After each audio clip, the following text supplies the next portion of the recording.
दिया, मगर बिहार और सीमांचल के मुस्तकबिल को देखते हुए हमने कहा कि यहां पर भाजपा का मुख्यमंत्री ना बन जाए। हमने कहा चलो हम हमारी बात को मान लो, हमने पेशकश की, मगर ये लोग समझ रहे कि मजलिस कमजोरी के मजाहरे कर रही है। नहीं मेरे भाई, कमजोरी के मजाहरे नहीं, अभी शेर बैठा है, शेर देख रहा है, और जब शेर हमला करेगा तो रोना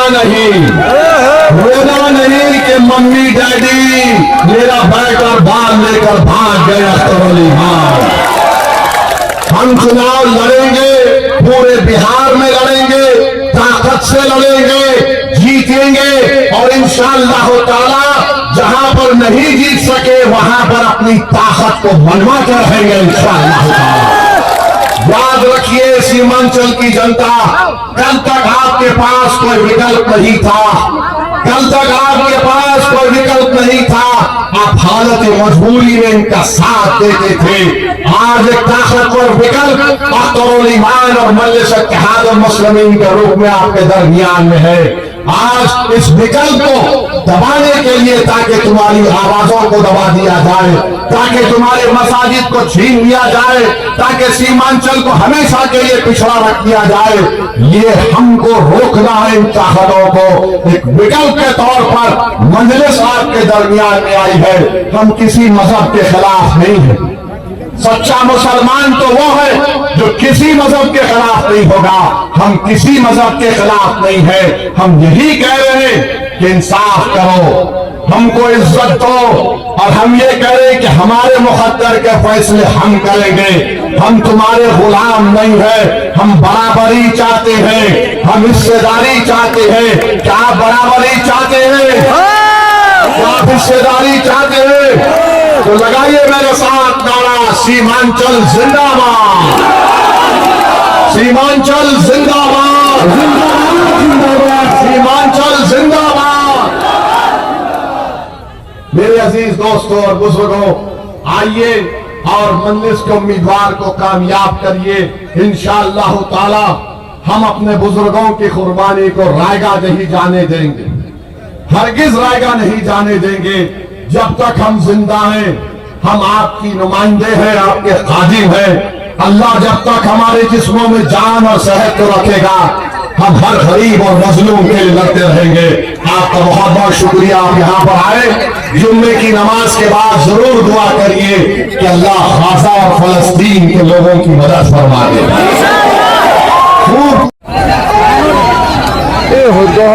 महाराज की क्या इन्हें पकड़ियो,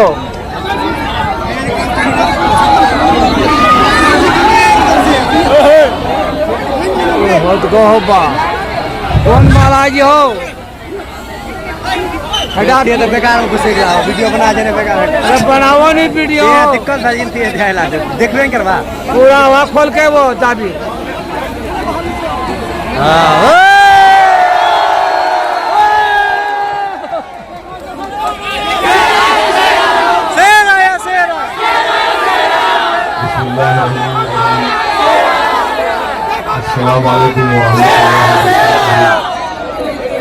मोअज़्ज़िज़ हाज़रीन इकराम, बुजुर्गान कौम और मिल्लत, मेरी सरदार माँ और बहनों, भाइयों, नौजवान साथियों, मंच पर तशरीफ फरमा मोहतरम अख्तर अली खान साहब, रुकन असम्बली और सदर बिहार मजलिस इत्तेहाद मुस्लिमीन, मोहतरम जनाब गुलाम सरवर साहब, रुकन असम्बली हैदराबाद आदिल हसन साहब, और शेरनशीन और मंच पर बैठे हुए तमाम मौजूदीन, जिलानी मिल्लत, मैं आपका शुक्रगुजार हूँ कि आपने अपना कीमती वक्त निकालकर आज के मजलिस इत्तेहाद मुस्लिमीन के इस इंसाफ की रैली जो निकाली गई न्याय यात्रा में आपने शिरकत की। मगर गुलाम सरवर साहब ने इतना बड़ा वसी इंतजाम करवा दिया, और आपने, यहाँ की जनता ने, अवाम ने इस नुक्कड़ सभा को एक जन सैलाब में तब्दील कर दिया। मैं आपका शुक्रिया अदा करता हूँ, क्योंकि आज जुम्मा है और हम सबको जुमे की नमाज अदा करने के लिए जाना है इंशाअल्लाह ताला। तो मैं मुख्तसर से वक्त में अपनी बात को मुकम्मल करके अपनी जगह ले लूंगा। मेरे अजीज दोस्तों और बुजुर्गों, मैं बगैर ज़्यादा तफसील में गए आपके बताना जरूरी समझता हूँ कि मजलिस इत्तेहादुल मुस्लिमीन का मकसद एक ही है कि भारत में जमहूरियत मजबूत हो, भारत में संविधान मजबूत हो।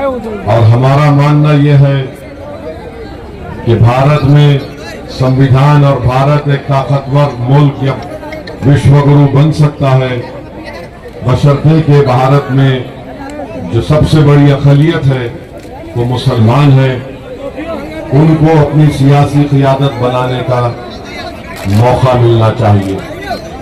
जब तक सबसे बड़ी अक़लियत भारत की, जब से सबसे बड़ी अक़लियत बिहार में 19% मुसलमान है, हमको अपनी सियासी लीडरशिप को बनाना है, हमको अपना नेता बनाना है, और ऐसा नेता जो आजाद हो, जिसकी जबान पर हक की आवाज बुलंद हो सके, जो बेबाक तरीके से गरीब और मजलूम की तकालीफ को बयान कर सके, जो जीत जाता है मगर अपनी पार्टी का नुमाइंदा बनता, वो गरीब मजलूम मुसलमानों का नुमाइंदा नहीं बन सकता। इसीलिए हमको ये कोशिश करनी है और करनी चाहिए। 5 साल पहले आप और हमने मिलकर और खास तौर से यहाँ की जनता ने मुत्तहदा तौर पर राजद के एक विधायक को शिकस्त दी और मजलिस के उम्मीदवार को कामयाब किया। हमको अफसोस हुआ, आप तमाम को तकलीफ हुई कि जिस शख्स को हमने बड़ी उम्मीदों से, बड़े खून पसीने की मेहनतों से, बड़ी कुर्बानियां देकर हमने उसको कामयाब किया, वो दगाबाज निकला, झूठा निकला और गद्दार निकला। मेरे अजीज दोस्तों और बुजुर्गों, मैंने आपको याद होगा 5 साल पहले भी आकर कहा था कि बताओ, जहां कहीं भी हम इलेक्शन लड़ रहे थे, मैंने वहां के राजद और कांग्रेस के विधायक से पूछा था, तुम 5-5, 6-6 मर्तबा के विधायक हो, तुम एक काम बताओ जो तुमने किया है। वो काम नहीं बता सके। मैं आज बड़े इत्मीनान और जिम्मेदारी के साथ खड़े होकर आपको बताना चाह रहा हूं कि अख्तरुल ईमान पड़ोसी विधानसभा से रुकने असेंबली मुंतखब हुए। अख्तरुल ईमान ने अपने 5 साल में क्या काम करवाया, मैं जवाब दे रहा हूं आपके दरमियान में खड़े होकर, क्योंकि मेरी भी अखलाकी जिम्मेदारी है। क्योंकि लोग पूछेंगे, बताओ ऐसी, तुम 5 साल पहले आए थे, 4 जमीर फरोश तो भाग गए, मगर एक जो ठहरा था उसने क्या काम किया। लोग का हक, अवाम का हक बनता है कि मुझसे पूछे, और मैं बता रहा हूं कि जो पैसों के नाम पर बिक चुके थे वो बेईमान थे। जो पैसों को अपनी ठोकर पर रखा उसका नाम अख्तरुल ईमान ने 5 साल में अपने विधानसभा में 800 करोड़ के काम मंजूर करवाए। तकरीबन काम मुकम्मल हुए हैं, तकरीबन काम चल रहे हैं। अमूर बैसा की नई ब्लॉक की बिल्डिंग 33 करोड़ की अख्तरुल ईमान ने मंजूर करवाया। खादी और रसीला पुल का काम चल रहा है, वो मंजूर अख्तरुल ईमान ने करवाया। महानंदा पर अभयपुर का ब्रिज पुल 200 करोड़ का अख्तरुल ईमान ने मंजूर करवाया। कैसे मंजूर करवाया? अख्तरुल ईमान ने हमसे कहा कि आप आ जाइए, सीमांचल को आपको नदी में चलना है। हम नहीं जानते थे, हम आ गए। हम तो शहरी इलाके से आते हैं, और अख्तरुल ईमान साहब ने कहा कि सर जूता उतारिए, हमको पानी में चलना है। और हम पानी में चले, फिर एक और नदी में गए, वहां पर पानी में चले। अख्तरुल ईमान पटना गए, तेजस्वी मंत्री थे। अख्तरुल ईमान खड़े होने से पहले उस वक्त तेजस्वी डिप्टी चीफ मिनिस्टर थे। उन्होंने कहा कर अख्तर अली ईमान साहब, आप फिक्र ना करें, आपका पुल सैंक्शन कर दिया गया है। मेरे भाई, ये ताकत होती है। अख्तर अली ईमान साहब ने क्या बरबट्टा में, अख्तर अली ईमान साहब ने बरबट्टा में हॉस्पिटल की बिल्डिंग का काम 5 करोड़ का मंजूर करवाया। वो जो बिजली का ऑफिस था, 17 किलोमीटर दूर से बिजली आती थी, अख्तर अली ईमान ने उसको खरीद करके 7-8 किलोमीटर से करीब से आ रही है। तो मेरे अजीज दोस्तों और बुजुर्गों, ये बार बार ये जो बेईमान भाग कर चले गए, ये बोलते क्या है, हमको उस पार्टी में क्या होगा, फायदा होगा जब हम मंत्री नहीं बन सकेंगे। अरे तुमको संतरी भी नहीं बन सके, मगर एक अख्तर अली होकर 800 करोड़ के काम किया। तुम संतरी बने, तुमने गैरों की चौखट पर जाकर अपना जमीर बेच दिया, तुमने हम सबको रुसवा किया, तुमने सीमांचल की जनता के पीठ में खंजर भोंका, तुमने अपना सर उनके आगे झुका दिया। मगर जिसने सिर्फ ये तय कर लिया था कि मैं अल्लाह के आगे सर झुकाऊंगा, मैं गैरों के आगे सर नहीं झुकाऊंगा, अल्लाह ने उसके विधानसभा में 800 करोड़ के काम करवा दिया। तो मालूम हुआ कि मंत्री बनना जरूरी नहीं है, ना संतरी बनना जरूरी है। बनना क्या बनना है, एक मर्द मुजाहिद बनना है, ताकि इनकी आंखों में आंखें डालकर हम काम करवा सकें।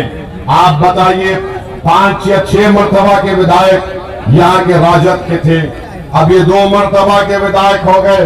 देखिए, याद रखिए, रुकनुद्दीन माने रुकन का मतलब एक सुतून होता है दीन का। तुम उस नाम के भी अहमियत को बरकरार नहीं रखे। अरे तुम इन गरीबों के सुकून होना था, उनका पिल्लर होना था। तुम जाकर तुम राजद के ऑफिस में एक पिल्लर बन गए, जो तुमको पलट कर भी कोई नहीं देखता तुमको। क्या तुमने बेईमानी की? तुम समझ रहे हो कि तुम हमारे मजलिस के लोगों के खिलाफ FIR दर्ज कराने से हम दब जाएंगे, हमको तकलीफ होगी। सुनो, याद रखो, पुलिस को जाने से हमारा सियासी हकीका होता है, और पुलिस को तुम अपना ससुराल समझते।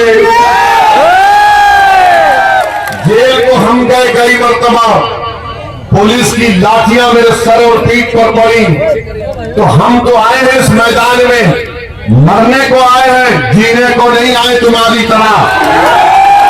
मरना तो सबको एक दिन, मगर वो मौत काबिल कदर मौत होगी जो जालिम के खिलाफ करते हुए आ जाए, जो तागूत के खिलाफ खड़ा होकर हक को बयान कर सके।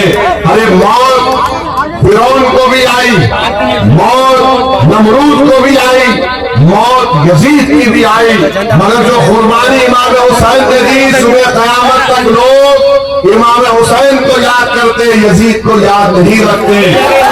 टीपू सुल्तान ने अंग्रेजों के खिलाफ लड़कर अपना हर चीज कुर्बान कर दिया, और टीपू की मौत कैसे आई? टीपू के हाथ में तलवार थी, अंग्रेज जनरल 1 घंटे तक रुका रहा, जिस्म को हाथ लगाने से पहले कोई जाकर डर रहा था, और जब अंग्रेज जनरल ने जाकर टीपू के जिस्म को हाथ लगाई तो उसने कहा कि इसका जिस्म बहुत गर्म है। जिस्म से रूह निकल गई, मगर एक मर्द मुजाहिद का जिस्म गर्म था। हम इस मौत की तमन्ना करते हैं, हम थूकते हैं इसी जिंदगी पर जो गैरों के सामने ईमान को बेचा जाता है। और मुझे यकीन है कि आप इन गद्दारों का, इन दुश्मनों का मुंह तोड़ जवाब देंगे आने वाले विधानसभा में। आप देंगे ना इंशाअल्लाह। जिन्होंने आपसे को झूठ बोलकर आपके ख्वाबों को चूकनाचूर करने की कोशिश की, जिसने हमारी मां और बहनों की दुआओं को, उनकी कुर्बानियों को रागा जाने दिया, मुझे यकीन है कि यहाँ की जनता जमहूरी तरीके से मुंह तोड़ जवाब देगी। और यहाँ पर विधायक साहब हैं, जमीन का म्यूटेशन में पैसा लिया जाता नहीं लिया जाता, बताइए हमको। कम से कम 20,000 रुपया लिया जाता है, लिया जाता है 20,000 रुपया। कितना लिया जाता है, हाथ उठाइए। फिर उसको ऑनलाइन चलाने के लिए 2,000 रुपये देते हैं। दे दे। बताओ रुकनुद्दीन तुम्हारा कितना हिस्सा है इसमें?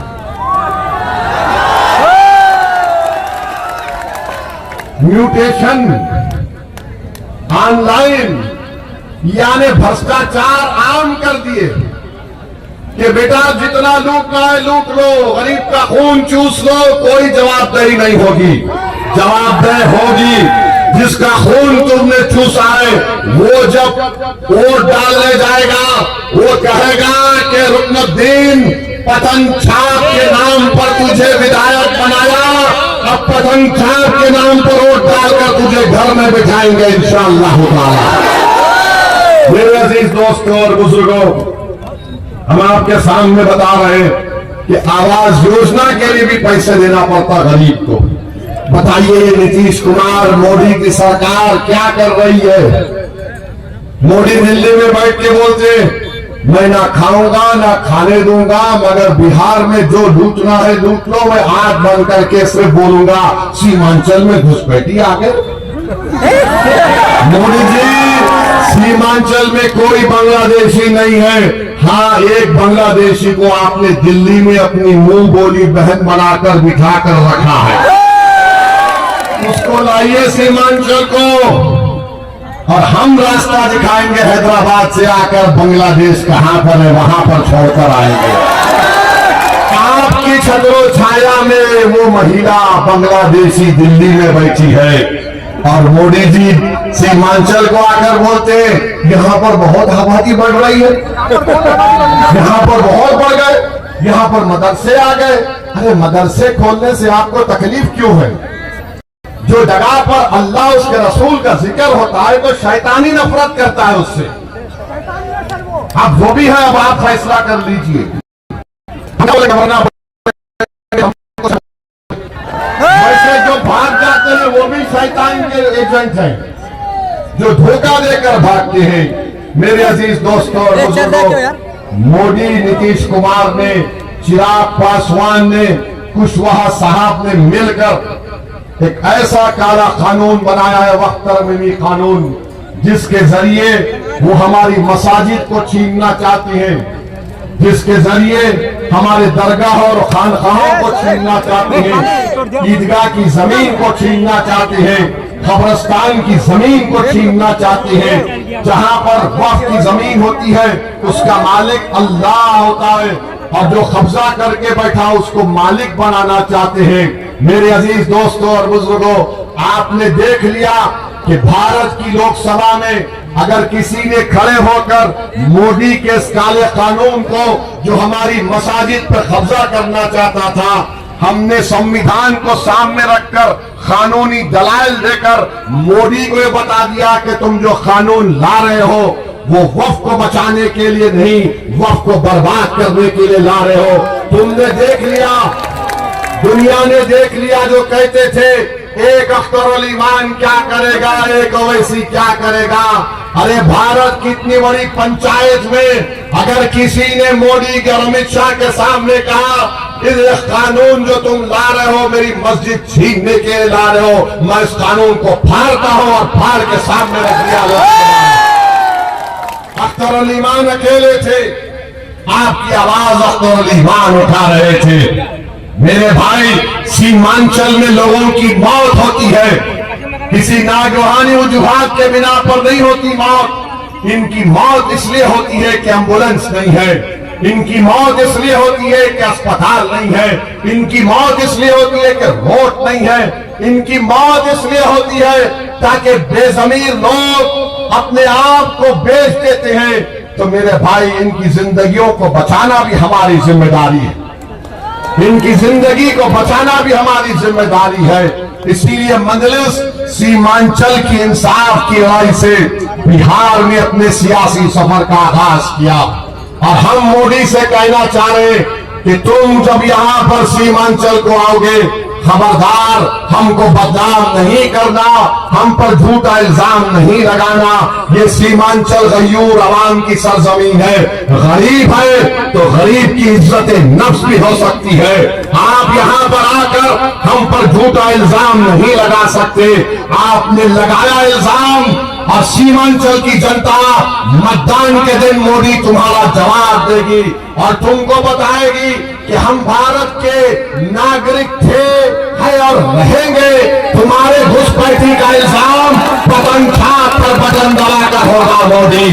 तुम्हारे काले वक्त कानून का जवाब बटन छाप पर बटन दबाकर होगा मोदी। सीमांचल को तुमने पसमानदा रखा, नीतीश और मोदी तुमको जवाब मिलेगा। अरे हमको इल्जाम लगाया जाता है हम पर कि हम वोट काटते हैं, हम फुला करते हैं। मेरे भाई, हम किसी को काटते नहीं, हम जोड़ते हैं। हम किसी को काटते नहीं, जोड़ते हैं। अब इससे बढ़कर अख्तर ईमान क्या कर सकते हैं?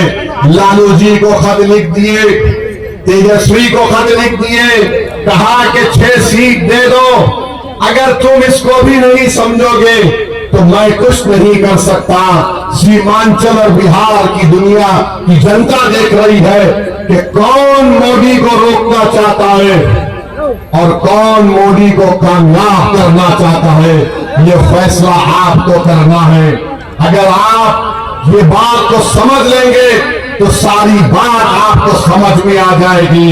आप बताइए, इससे ज्यादा मजलिस क्या कर सकती है कि बावजूद इसके कि तुमने मेरे 4 विधायक को खरीद लिया, मगर बिहार और सीमांचल के मुस्तकबिल को देखते हुए हमने कहा कि यहां पर भाजपा का मुख्यमंत्री ना बन जाए। हमने कहा चलो हम हमारी बात को मान लो, हमने पेशकश की, मगर ये लोग समझ रहे कि मजलिस कमजोरी के मजाहरे कर रही है।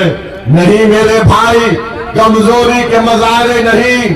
अभी शेर बैठा है, शेर देख रहा है, और जब शेर हमला करेगा तो रोना नहीं, रोना नहीं कि मम्मी डैडी मेरा बैग और बाल लेकर भाग गए अख्तर अली खान।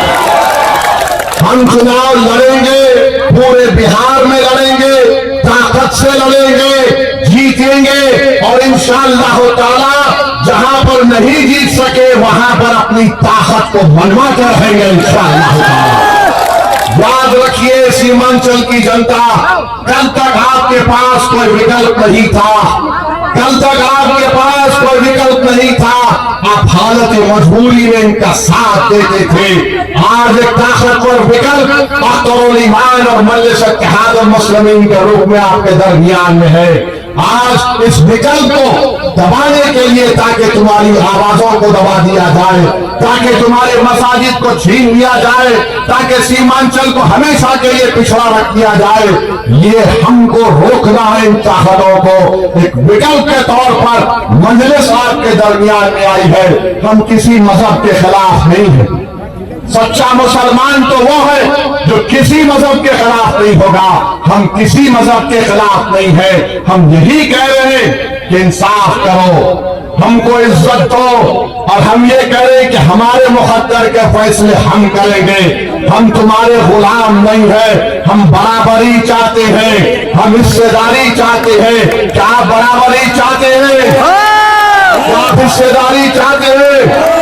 तो लगाइए मेरे साथ नारा, सीमांचल जिंदाबाद, सीमांचल जिंदाबाद, सीमांचल जिंदाबाद। मेरे अजीज दोस्तों और बुजुर्गों, आइए और मजलिस के उम्मीदवार को कामयाब करिए। इंशाअल्लाह ताला हम अपने बुजुर्गों की कुर्बानी को रायगा नहीं जाने देंगे, हरगिज रायगा नहीं जाने देंगे।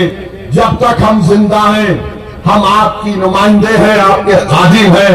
अल्लाह जब तक हमारे जिस्मों में जान और सेहत को रखेगा, हम हर गरीब और मजलूम के लिए लड़ते रहेंगे। आपका बहुत बहुत शुक्रिया, आप यहाँ पर आए। जुम्मे की नमाज के बाद जरूर दुआ करिए कि अल्लाह गाजा और फलस्तीन के लोगों की मदद फरमा दे।